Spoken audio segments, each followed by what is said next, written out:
call the meeting to order. Please rise and join me in the Pledge of Allegiance. Pledge allegiance to the flag of the United States of America and to the republic for which it stands, one nation under God, indivisible, with liberty and justice for all. All right. In deference to Carrie, she has asked that the citizens' request to speak be moved up. So we are going to do that since it's her last meeting. And she's made a couple other requests of me, but I'm not going to listen to her on those. So, all right. So on the request to speak, first up, before I start that, I have to read the obligatory instructions because some people are speaking for the first time to the board. So just so you understand, this is public comment is for input only. It is not a question-answer session, a time for debate, or a dialogue session. Members of the school board will not respond directly to public comments that are made at this meeting. No specific action will be taken at this meeting in response to comments that are made or issues that are raised during the public comment period. If the board determines that action is appropriate, the action will occur at a future board meeting. And typically, that means it's raised at a work session before it's ever brought to an action meeting. So that's what we do for 98% of our agenda anyway. A district representative may follow up with people who bring comments to this board.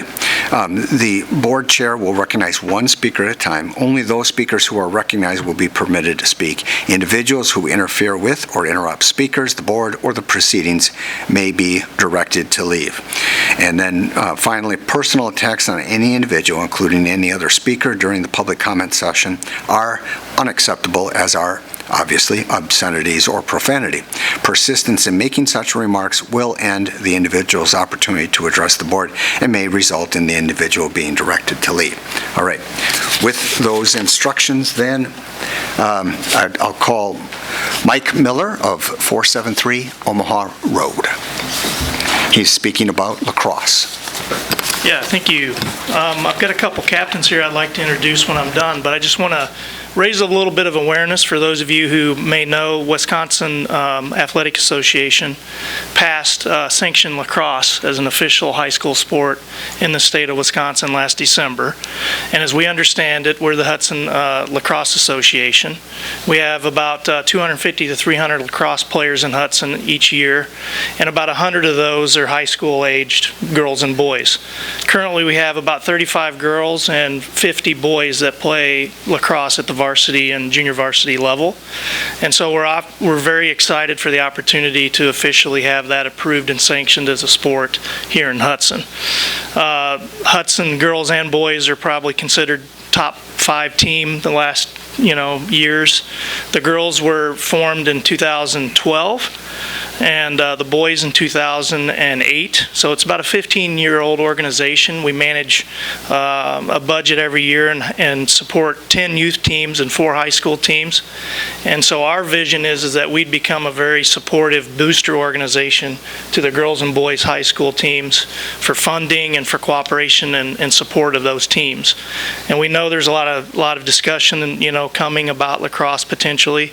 We just want you to know that we're here for support. We're going to stay positive, and we're optimistic about the opportunity for, if we had as many teams as we could field for boys and girls, we think there could be 75 girls and 75 boys playing high school lacrosse here in Hudson. And that's our youth program will be nice because we can obviously support the high school organization. We can also continue to feed players into the system. And I think when you hear from our captains, you're going to see that our lacrosse players are well traveled. They're good students, and it's a really up-and-coming sport in the Midwest. So we're excited for the school system to learn more. And so I'd like to introduce Cooper Fallon, who's Olivia Swinka. I can't remember who's second. Okay, Cooper Fallon. So Cooper can come up and speak a little bit about how the program's impacted his life so far. Thank you. Thank you. Hi, as Mike said, I'm Cooper Fallon. I'm a senior at Hudson High School and a captain on the boys varsity team. I just want to talk a little bit about my experience as a Hudson lacrosse player. So I started playing when I was 8, and I started playing because my dad played club lacrosse in college, and he never pushed me into it. But I saw a stick one day, and I was like, hey, I kind of want to try that. And ever since then, I've been playing every spring and every summer. Every summer, we spent traveling the East Coast for recruiting and lacrosse, and mainly because I love it, but also just because it's kind of how the development of the sport works. And through Hudson, I found those opportunities and met other players and introduced them to that next level of lacrosse. And because of all that time and commitment, I'm playing Division I lacrosse next year, which I'm attribute 90% of that to Hudson, just because all the coaches and the support of staff members and coaches like Judd and Mike and my dad.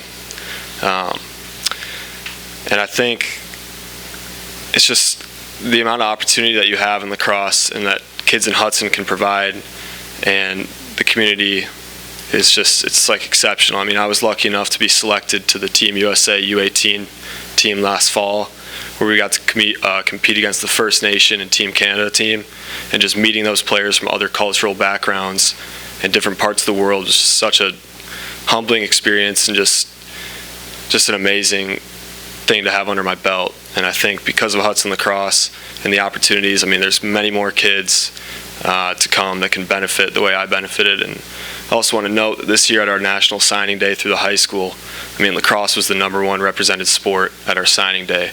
I think we have 4 or 5 guys on my team this year that are planning on playing college from Hudson at the next level, and then I think there's some guys in the age group below that are definitely looking into it and being heavily recruited. So I just want to ask for your guys' support and vote when it comes to passing lacrosse as a school sport. Thank you. Next up, we have Olivia Swinka. Hi, I'm Olivia Swinka. I'm one of the girls' captains for high school lacrosse. I started in 6th grade, but we didn't have a youth team when I was in 6th grade. So I went for Stillwater, and I ended up playing 2 years there. But as soon as we started a youth program in Hudson, I jumped right over. I was like, I want to play for Hudson. And now Hudson has kind of become that for the surrounding areas. We have a lot of River Falls, New Richmond, St. Croix Central players that play for us because we're welcoming to them and we're a growing program. The team has kind of given me my best friends. I've grown up with them since 14U when Hudson kind of started up. But they seriously are the best group of people that I've ever experienced. I've tried pretty much every sport that Hudson has to offer, and this group is the group. I also think that Hudson Lacrosse has really benefited our community. Obviously, it's benefited us, but we do annual Earth Day cleanup. We do a lot of clinics for youth. We volunteer with the St. Croix Valley Food Bank. We really try to get involved because we know giving back to the community, they'll want to give to us, and we really appreciate the support. I think one of the coolest things about Hudson Lacrosse versus any sport in the area, but also towns, is that pretty much all of our high school players like to get involved in the youth. So I think pretty much every youth team has 1 or 2 high school players coaching, which is a really great experience for the youth, but also the high schoolers because they have such a vested interest in the future of the program, so they want to be hands-on. Obviously, sanctioning high school lacrosse would be the #1 goal, but that will give us access to better competition and a much closer range of travel. We travel pretty far right now, and that would be amazing to be able to play great teams in a closer range. So Hudson Lacrosse is only getting bigger and better from here, and I can't imagine Hudson without lacrosse, and I really don't want to. So please vote to sanction Hudson Lacrosse, high school boys and girls. Thank you. Thank you. That concludes, I think, the speakers on lacrosse. Very good job. And next up, we have Gomez Johnson, I believe, to speak about our anti-racist office, and her husband, Brad. So you still both get 3 minutes. The boss. Sorry. Hi, everybody. So this is a really heavy topic. After had a sweet topic, the racism is a really heavy topic to discuss. But I feel it's a really important one. I have 3 kids. We have 3 kids 2 in high school, 1 in middle school, and so our daughter has been experiencing racism for the past, starting middle school. is when it started, and we kind of brought it. We didn't really give it a thought, thinking, "Hey, Hermon, it's okay. You work through it. Just a couple of bad things happen in school. You just move on." And this year, it's something you can't ignore. So this is really intimidating because I'm here for my daughter because she's really important. I have to stand up for her, but this is hard for me to talk about it openly because I'm not asking for every parent to educate their children on racism, but I think it's an important topic to bring it up because it's such an emotional thing for her coming home crying, especially in February. It just got really, really bad. And I also want to say that we already brought it up. You have an amazing staff like David, Tara, Andrew, and they were amazing. They were, were able to hear our voice.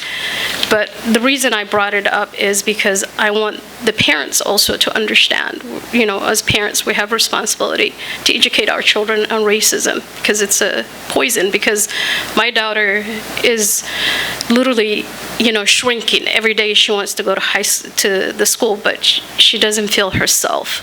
It creates such a shame and embarrassment. And you can encourage her as much as you want, but she just wants to move. And so this is a step forward for me to just bring it an awareness. And we feel we brought it up, and then I know that is something Tara and David really helped us and are working on it, and we really appreciate it. I'm really grateful to both of you for everything that you have done. But it's not so much a complaint, it's just more like an awareness. I feel the experience of racism for our daughter at school had profound negative impact on her emotional and mental well-being. Our daughter experienced firsthand racism in the form of daily racial slur at Hudson Middle School and now at the high school is extremely painful.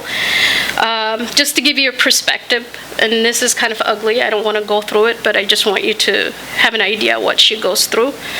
As a group of wrestlers passed by the hallway, 10th grader student coughed the nigger right at her face. Can I get the call, the nigger card here, Mon? One of the students pulled her tassel on the backpack, began to whip her, and asked her, how does this feel like here? You people get 1 month, and nobody's going to remember you after that. I feel some of it is just kids being kids, but at the same time, I think you have a blind sight in your school that maybe this was not an issue, but now it's becoming an issue because you have minority in your school, and I think you need to look into it so that your minority student could be an advocate and actually impact your school and have a really positive outlook, saying, hey, I went to Hudson High School. It's all white school, but I had a great experience. I went to Minnetonka High School. I was like the third Black person in there, but I had an amazing experience because they were awesome teachers. So did Hudson. My oldest is autistic. He has incredible teachers. It's an amazing program. Mrs. Cowell, Tammy Cowell is she's amazing. She's been just incredible to him. So I know that you have programs that works.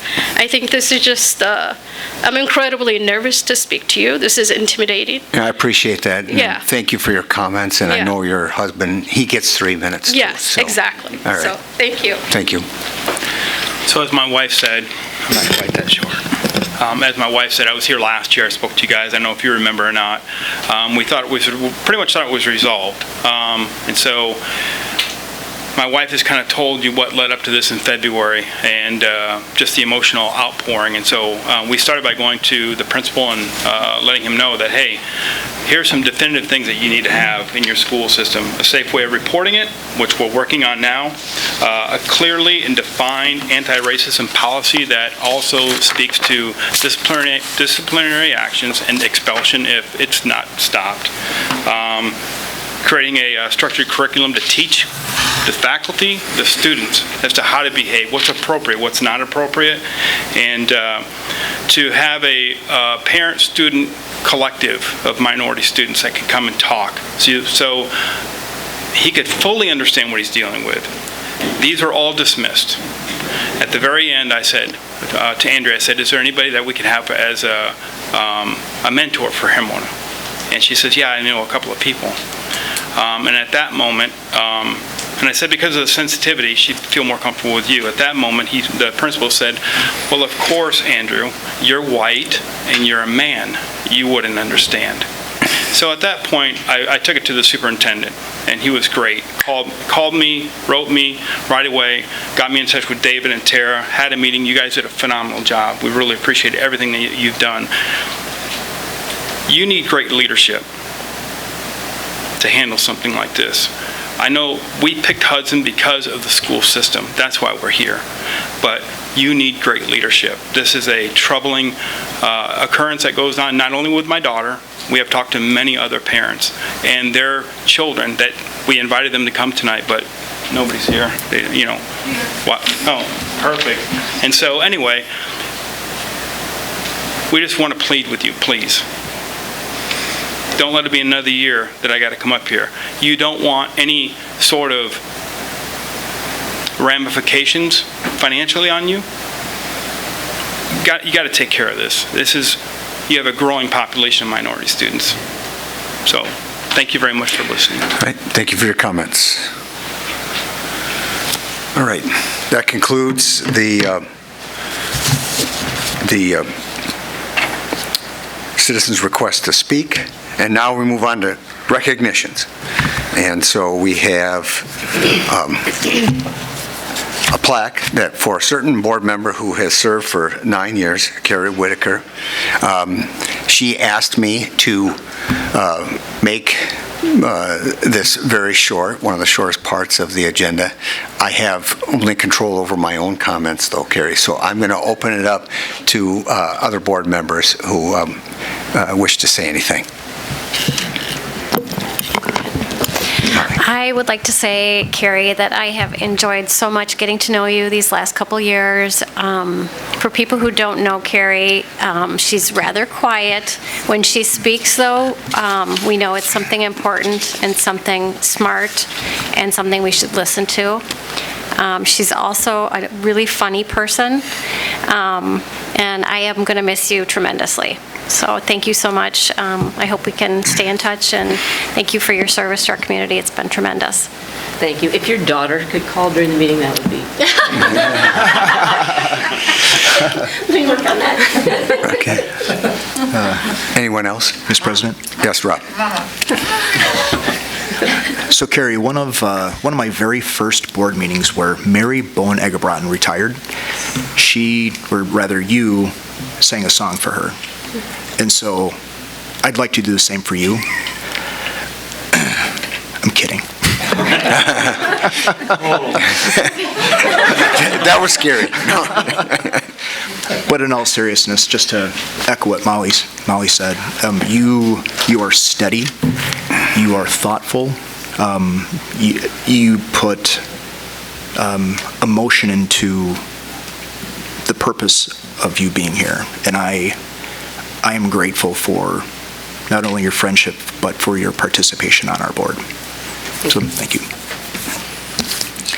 Well said. All right.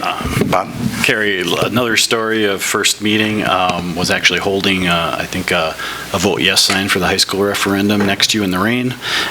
Didn't know who you were until that, or you were on the board until after that, because a lot of people said she's very quiet, but when she talks, it is important, and people listen. And I have enjoyed working with you, and your humor is much underappreciated or appreciated by yourself, because you don't think you're as funny as you are, but but I did want to, it's a work in progress because a lot of ex-board members go to Florida, I guess. I don't know, but maybe that's good news for the rest of us. But I'm going to present you with a sign with everybody you've served with on the board, going back to past members and people you've worked with on the board. So Thank you. look for that showing up at your doorstep Yeah, one of your days. Love those signs. So. We could have each signed one, I suppose, right? You did. All right, go ahead, Kate. Ooh, sorry. I don't think most of us know what we're really getting into when we run for school board and win until we're actually in the midst of it. And to know that you've done this 9 years and we're willing to go some more it says a lot about you and about how much you care about the kids in our community. And so I thank you for your service. Thank you. All right. Heather is going to say something. So as to not be redundant, agree.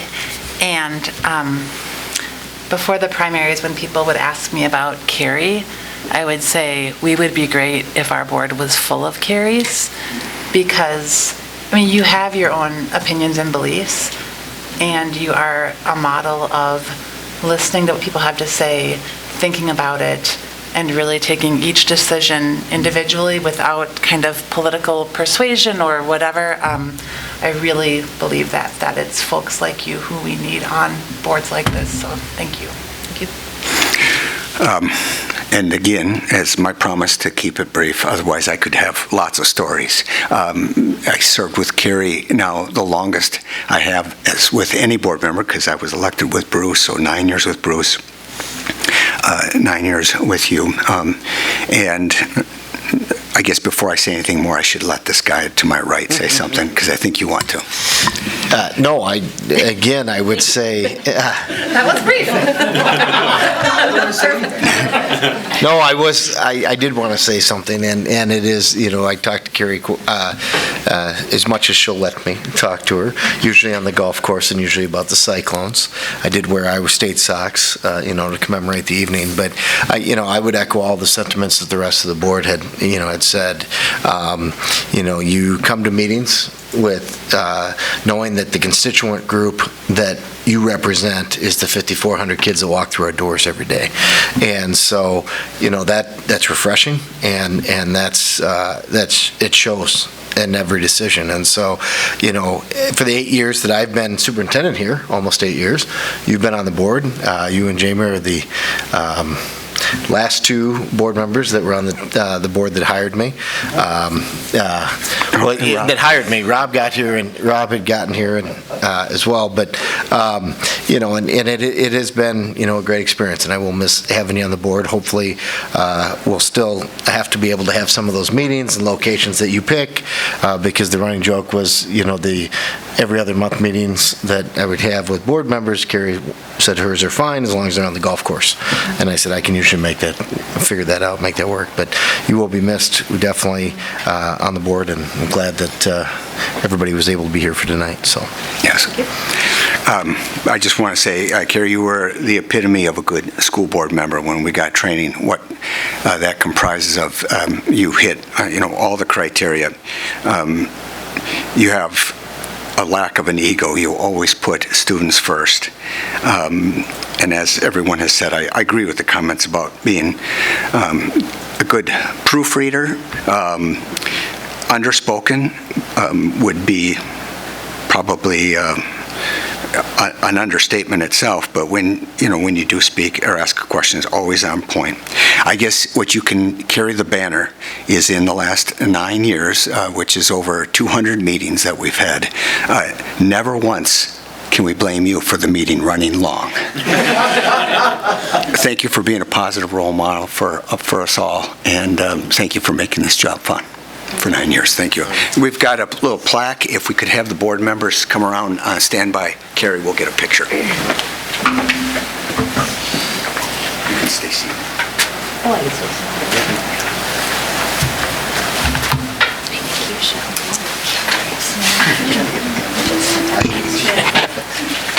Arrange us. That's right. Yeah. Hi, kids. Grandma. Oh, no, man. Oh, sorry. The trash out of there? Oh, keep the trash. I think she was talking about the garbage cans, not you guys. Yeah, what were you saying, Tracy? She wasn't asking about me, was she? Yeah.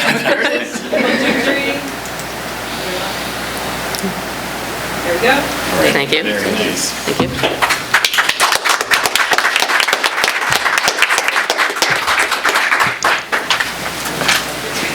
Well, can I say something? You bet.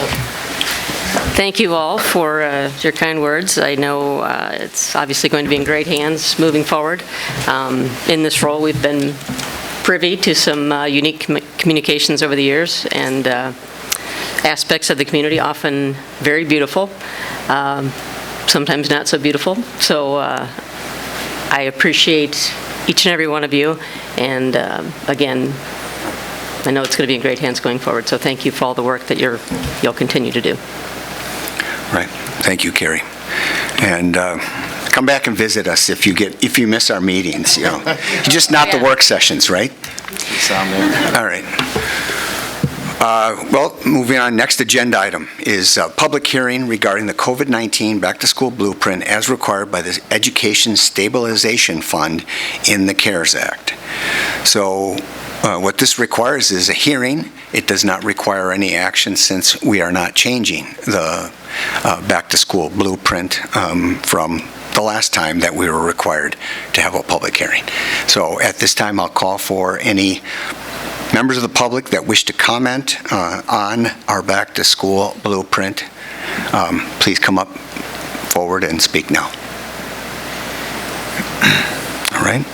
I'll now make my second call for any public comment regarding the back-to-school blueprint as is required by the Education Stabilization Fund. Rob, you looked like, did you want to make a comment? Just a quick question. Do we have one more year of doing this, or is this the last year? If this isn't the last year, we have one at the most, but this might be the last year. Okay, thank you. Good question. Just made the second call for any comments. I didn't see anybody come forward, so now I'll make the third call for any public comment for the hearing as is required by the Education Stabilization Fund in the CARES Act. All right, no one's come forward. At this time, I'll entertain a motion to close the public hearing. So moved. Is there a second? Second. All right, motion by Rob, second by Bob. All those in favor signify by saying aye. Aye. Those opposed say nay. The ayes have it. The public hearing is closed. Next up, we have reports, school board, and referendum election results. Absolutely. So this is just the results of the election. These are the official results. They have been canvassed, I believe, this morning. Is that correct, Tim? Mm-hmm. So as you can see, the official results, the top two vote getters for the school board race were Megan Ruzowski and Heather Loughlin. So those would be the two candidates then that become board members.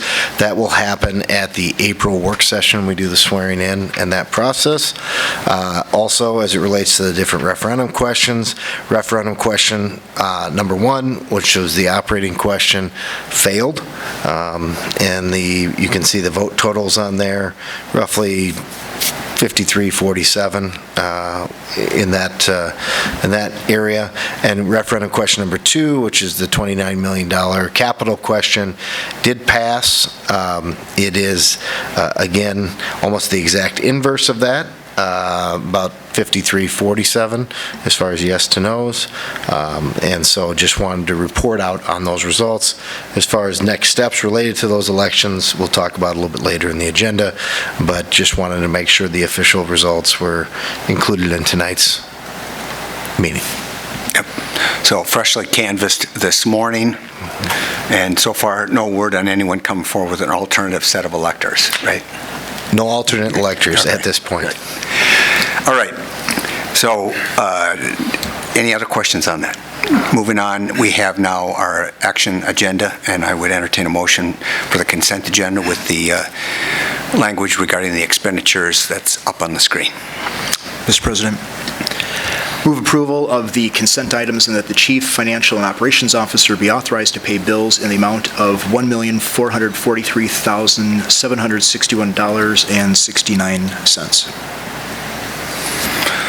All right. Motion by Rob, second by Carrie. All those in favor signify by saying aye. Aye. Those opposed say nay.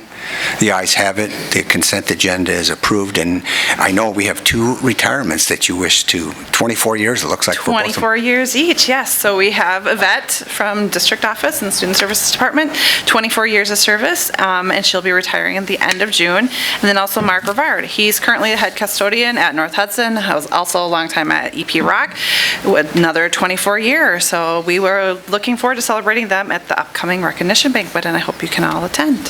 Which is May 3rd, right? May 3rd, Wednesday, According May to the 3rd. invitation. That's here on right. our desk. Okay. It'll be a fun night.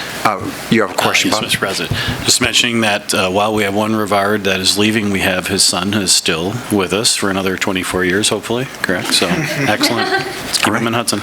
Congratulations to those employees, and we appreciate their loyalty and dedication for nearly 5 decades between the 2 of them. So. And one more thing, I believe Mark Rivard should get a special, he worked at EP Rock for so long. The hot air affair every year was just so hard on the building and his staff, and he did it wonderfully, so. Yeah, I think the hot air affair has actually been going longer than he's been there, but that's 24 years, that's a long time. All right, anyone else, other comments there?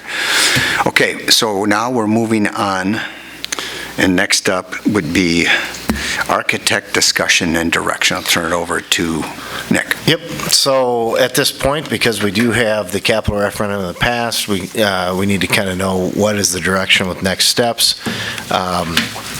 The recommendation for the administration would be that we would continue to work with Bray Architects, and I would need direction from the board to negotiate a contract with them, and then the final contract would have to still be approved by the board, but essentially then, after that got on board, then we would be looking at an RFP for a construction management firm not long after that as well, but that would at least allow us to start the design process moving forward.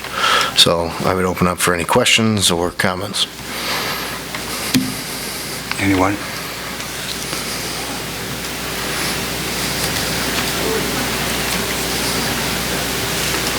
I guess, I don't know exactly what you're looking for, but I wouldn't see any reason to move away from Bray. Okay, so I guess what I would just want is, official action to direct me to start down that path of negotiating a contract so that I have direction from the board, with the final contract still needing board approval prior to entering into that agreement.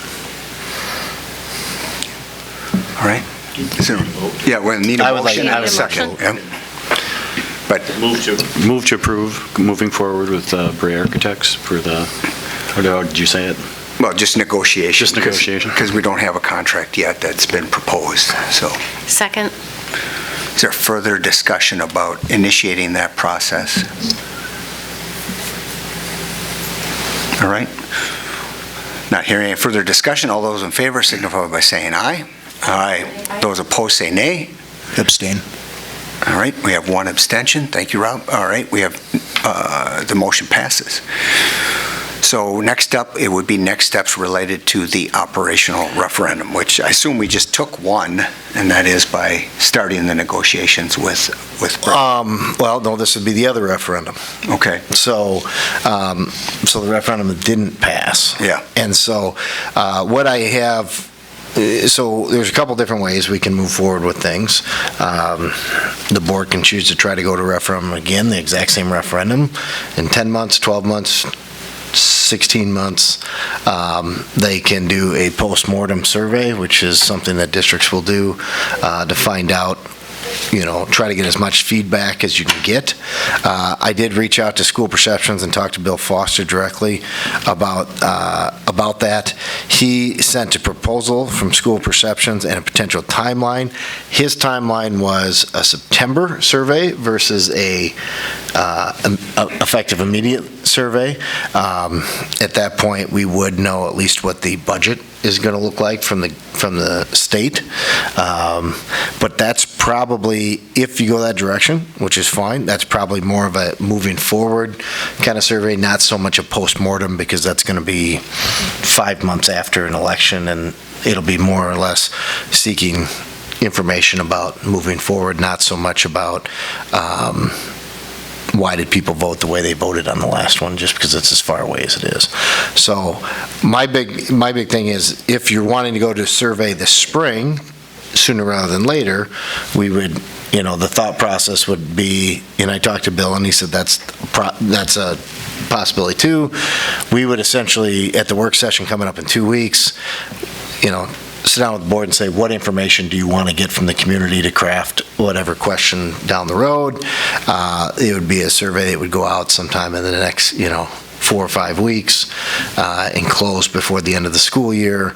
And then over the course of the summer, we'd be working with the data to try to eventually craft questions. Whether you decide to go the spring or you decide to go in September really doesn't impact your ability to go to referendum if you choose to go to referendum in February or April or August or November of next year. So just wanted to kind of put that out there as what the next steps are. At the end of the day, we are going to continue to need probably some type of operational referendum eventually. It's just a matter of, how soon it's going to be to get there. Mr. President? Yes, Rob. And so just, I guess my 2 cents, it would be foolish of us to not survey twice. It's important for us to understand why the public did not support the operational referendum now, especially as it's fresh in their minds, and then take that information, do our planning, and then go back out to survey with options or ultimately whatever as administration you choose to do.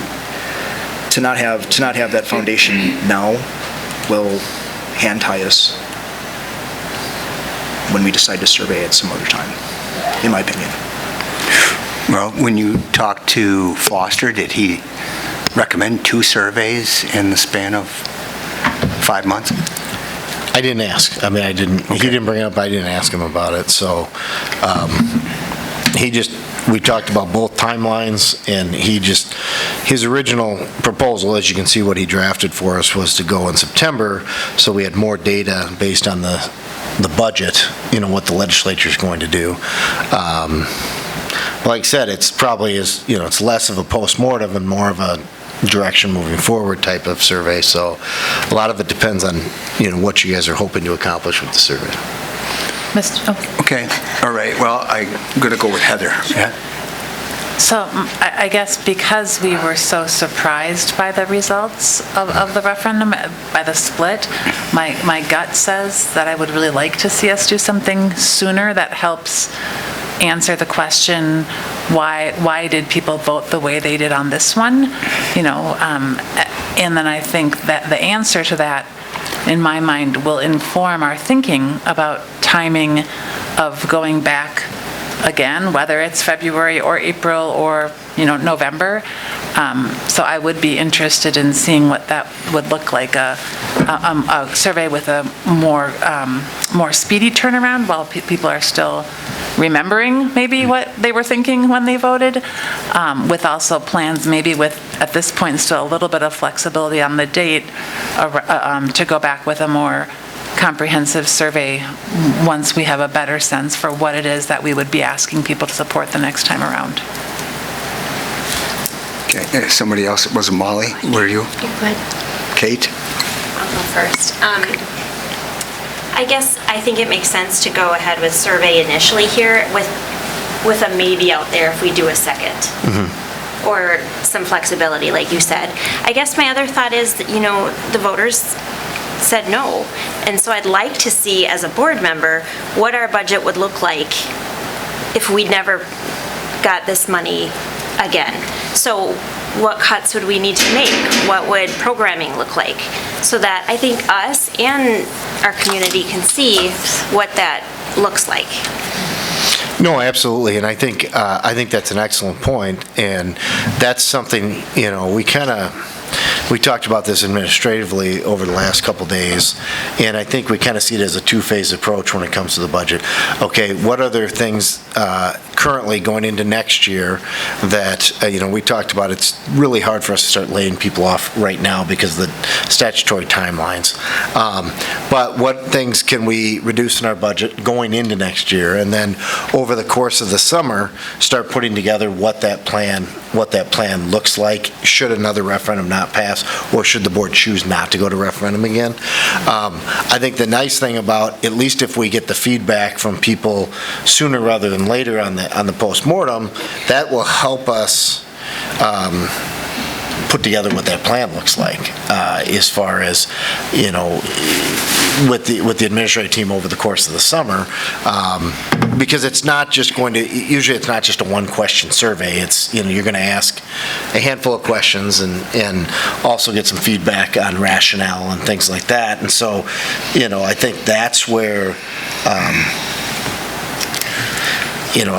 that's why I was kind of pushing for something in spring. It's just, if we are going to go to spring, we got to move relatively quickly, because the goal would be maybe to get some type of something for you guys to look at the work session coming up in April, have you guys give feedback on it, and then have school perceptions roll that out, probably the first week in May or something along those lines, because usually we keep it open for about 3 weeks.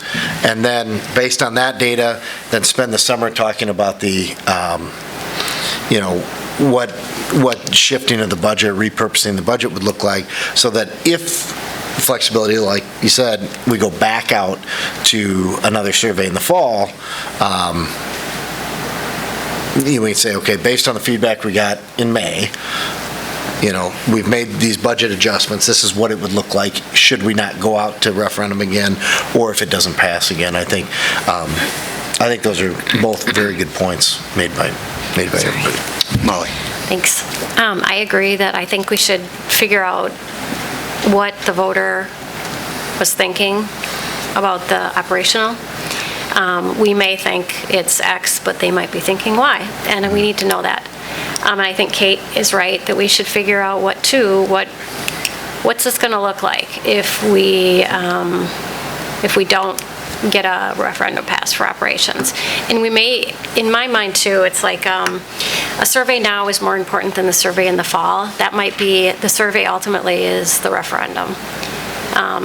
Although if we do a survey now, that could be 9-10 months from a survey till we actually have a vote again. So almost I think we should do a survey now, put a second one on hold, and do one, if we were going to do one, not in September, more like November. So we have a couple months in of people being kind of engaged in school, because many families just kind of check out in the summer. It's not on their minds. So that's kind of just my 2 cents too. Mr. President? Yeah, Rob. It might be beneficial for the board if you were to ask Bill for a couple sample postmortems, specifically around operational referendum, so that we can see, maybe Bill's available, he can step us through how they come together and the value. Yeah, I mean, that's exactly what we would do at the work session. I just needed to know, how hard do you want us to push on this? So if the board says, yes, we want to get something out this spring, then the plan would be, okay, let's draft something, but also let's give some examples of what other districts have used for postmortem surveys, so that you guys can respond to stuff instead of trying to sit in a meeting and craft something from scratch. So I think, that's exactly what we can do. Right. And I guess, again, the trying to be cost effective, and I would want to know, like, can they do a postmortem? So it's different than when they're developing strategy, trying to inform the public. They have to design a survey to, moving forward, and talk about what options have been involved in community engagement. So I see that estimate is $9,600. I don't know about deferring it to November, because I would want us to have flexibility to be able to go back in February, because a lot of this depends on, budget stuff. And Kate's right. I mean, we're going to have to come up with a budget that doesn't have a levy increase or override, whatever terminology. So we are going to have at least one budget in, but we do have to find out what the legislature is going to do, because they seem to be all over the map as to what the recommendations are going to be moving forward. So I mean, ideally, I would want to have results back so that we can have the flexibility to move forward as early as February, but, maybe it's April, because the statute allows for 2 referendum questions in a calendar year. And in this case, in 2023, we just had a referendum. One was operational, one was capital. So we don't have to worry about the capital now for a while. So the operating referendum, we could do a one-question one in February or April, and if that didn't pass, we'd still be able to come back in November. Or August. Or August with another one. But I think operationals are, a little bit easier when it comes, because in capital, as we know, we can come up with 28 different options for a suggestion for high school and middle school solution.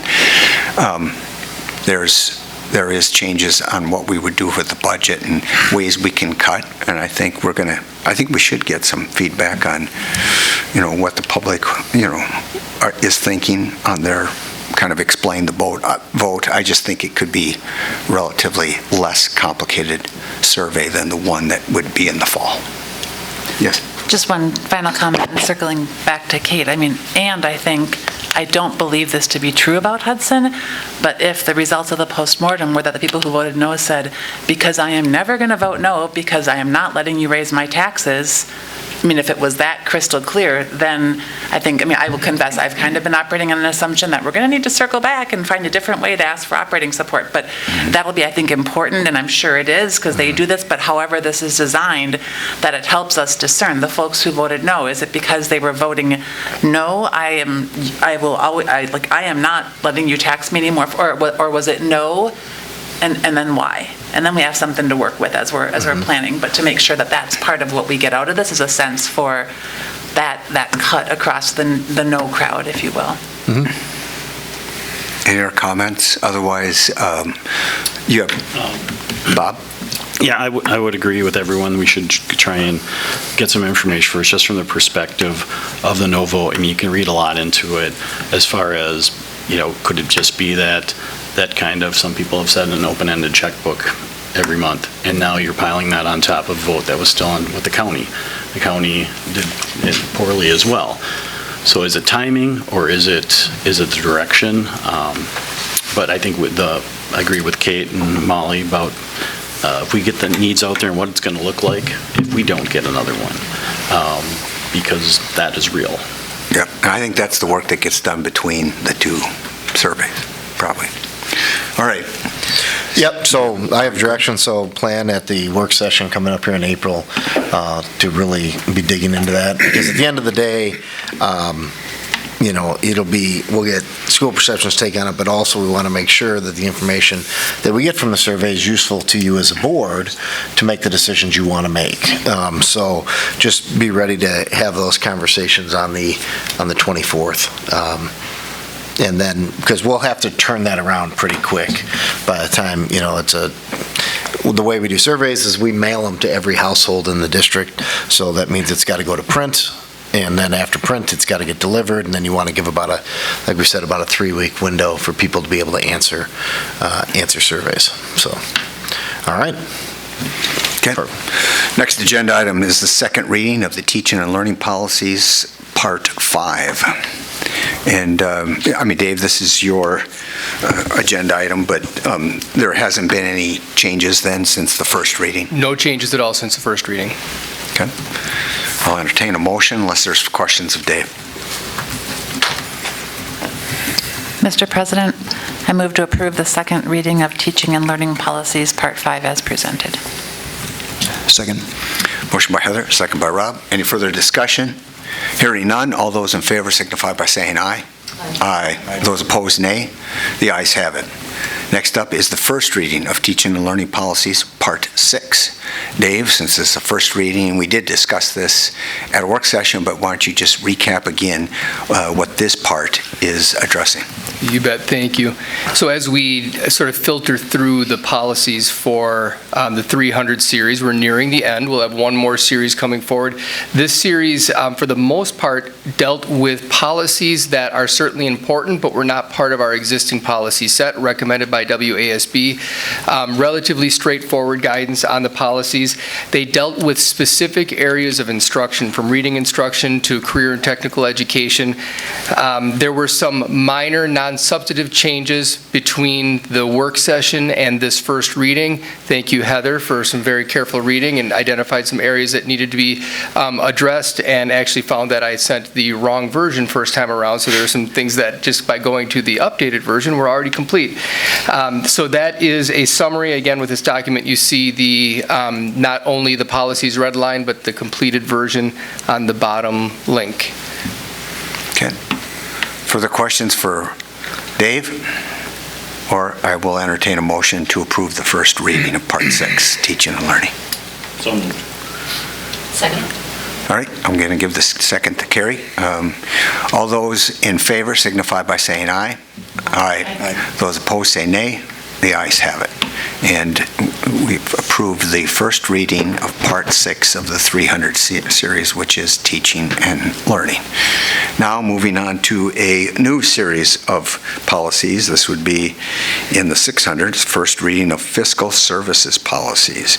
Bonnie, this is your area. It's exciting. It's been like a whole year. It seems like Dave's brought policies forward here for that 300 series. So, yeah, the 600 only has one part, so we reviewed the whole section.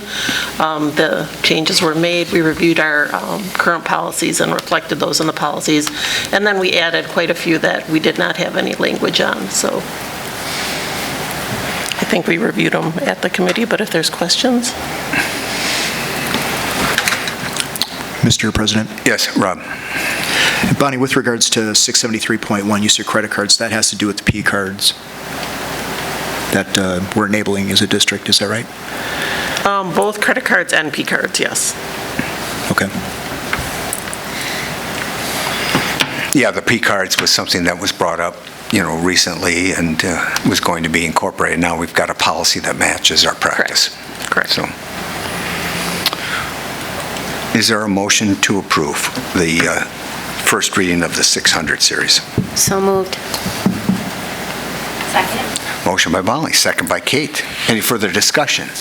Hearing none, all those in favor of the first reading signify by saying aye. Aye. Those opposed say nay. The ayes have it. Next up, we have our first reading of support services, which includes school safety policies. It's the 700 series. Tracy, you want to report on that before we move to approve the first reading? Yes, so this is just one section of the 700 series. As stated, it relates to all of the school safety items. Most of these are new policies that we need to put into place so that we're consistent with statute. And all of them are based on the WASB templates. All right. Finally, we're going to get a policy on drones. I've been waiting for that. Okay. Is there motion to approve? All right, Rob? Is there a second? Second.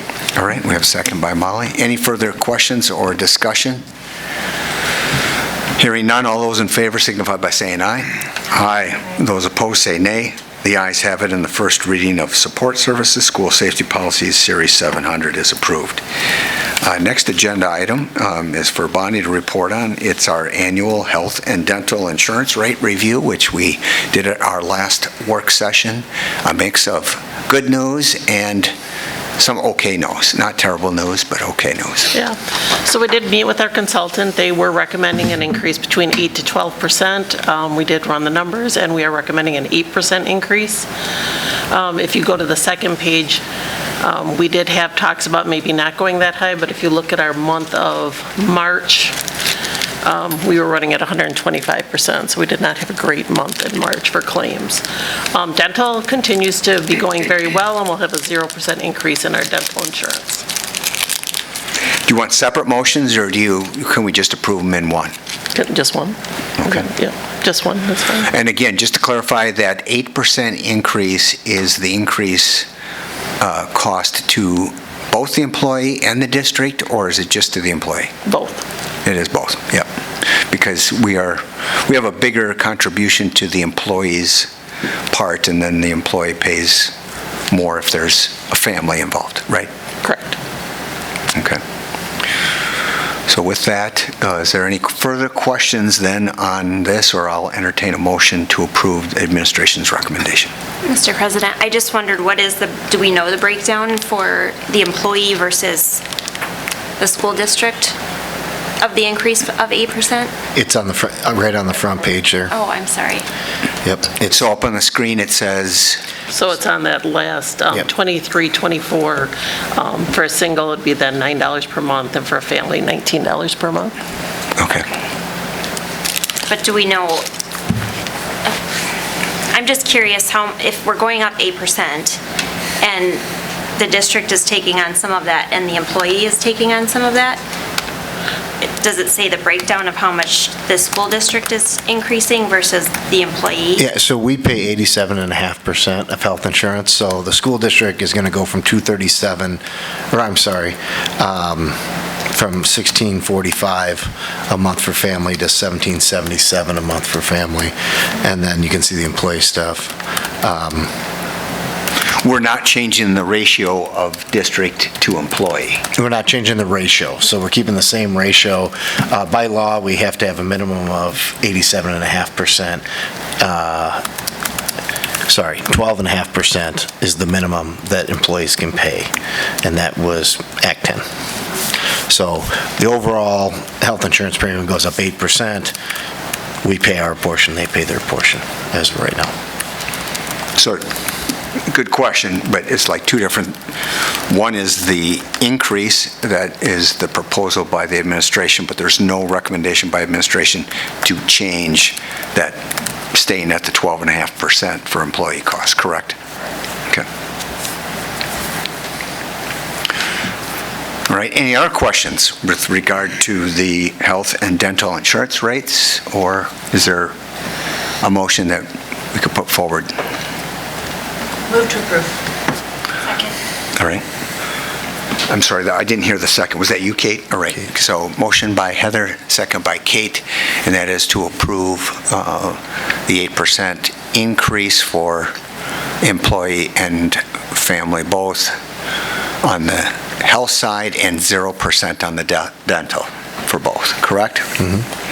All right, I see two nods. All those in favor signify by saying aye. Aye. Those opposed say nay. The ayes have it, and that 23-24 increase is approved. Final agenda item on our open session is the 23-24 food service pricing. Bonnie, you did a great job of explaining this at the work session. Let's see if you can copy that for the action.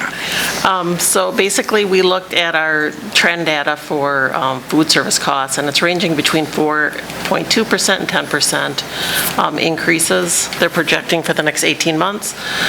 So if you go down to the next screen, there is a breakdown